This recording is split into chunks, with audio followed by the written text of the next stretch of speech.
Black Forest Nursery to talk to you about all the kinds of hydrangeas that are out here at the nursery and help break things down so you know exactly what hydrangeas you need for your yard. So the first thing we're going to talk about is our macrophylla hydrangeas, sometimes called the blue or smooth hydrangeas. These are the ones we get asked the most questions about because they need so many specific things to get them to rebloom and be happy from year to year.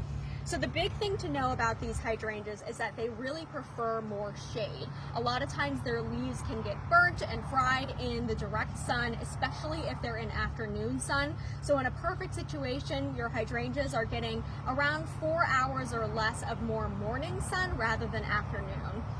And if you could do that, then you get rewarded with these fantastic blooms that range anywhere from blue to purple to pink, depending on the acidity of your soil. So a lot of times people will plant them, and where our soil tends to lean more acidic in New Hampshire, you tend to see more of that blue color. But if you want to achieve more of a pink, like these guys over here, you would need to add in some garden lime to raise the acidity of your soil, raise the alkaline of your soil and get the higher pH level to get those pink blooms.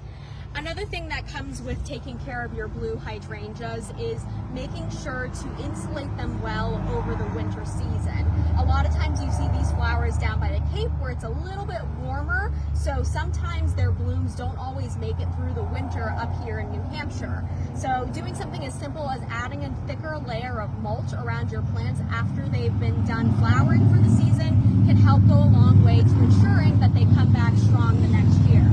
Another part that's a little bit tricky about these two is pruning. So you really don't want to prune these at all in the fall or even in the spring because their buds will form on the season from last year's wood.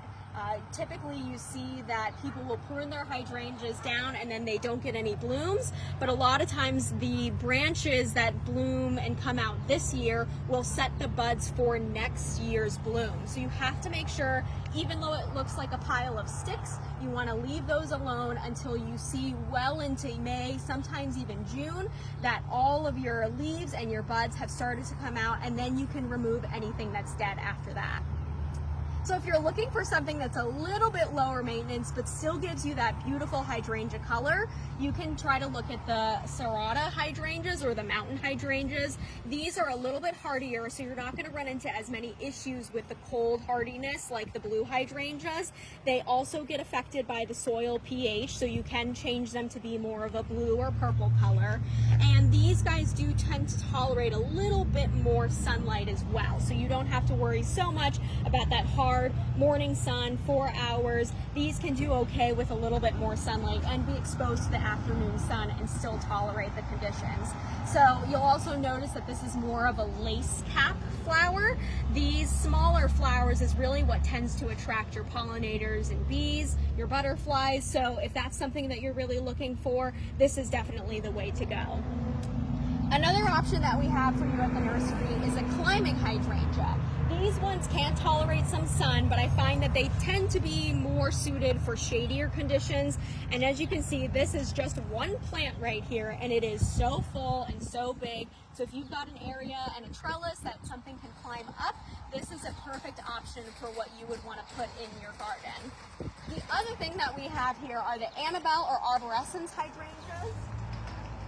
That's going to be these huge white puffballs over here that I'm sure most people are very familiar with as well.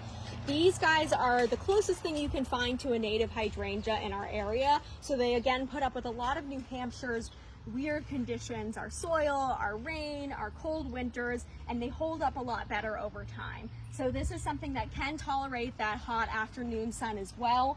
They tend to perform a little bit better if they're given some shade throughout the day. They tend to need a lot of water if they are in a sunny area. So even if it's well established, you might be dragging the hose out in the middle of the summer when it's really, really hot to make sure that these Annabelle hydrangeas stay happy. So if none of those hydrangeas really work for the conditions you have, then the panicle hydrangea is probably the way to go. These guys are really cold hardy, mostly down to zone 3 even, and they can tolerate full sun beating down all day long, so you don't have to worry about those extra tendencies for the leaves to wilt in the afternoon. These guys have a kind of a mix of your lace leaf and your bigger flowering buds. So this right here is a quick fire hydrangeas. The nice thing about your hydrangeas is that they come in so many different varieties that whatever size you need, you can really pick what works for you. So these quick fires tend to get anywhere between 6 to 8 feet tall. However, these ones over here stay more in that 3 to 4 foot range. So if you're looking for something a little bit more compact, you can stick with one of these rather than getting your larger hydrangea shrub. Another thing about these hydrangeas is that they don't need to have any specific pruning.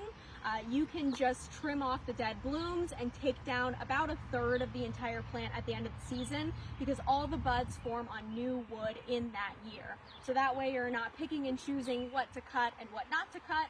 These guys are pruned similar to how you would prune most of your other shrubs. Another thing that these hydrangeas come with is a tree form. So we have these at the back of our hydrangea section.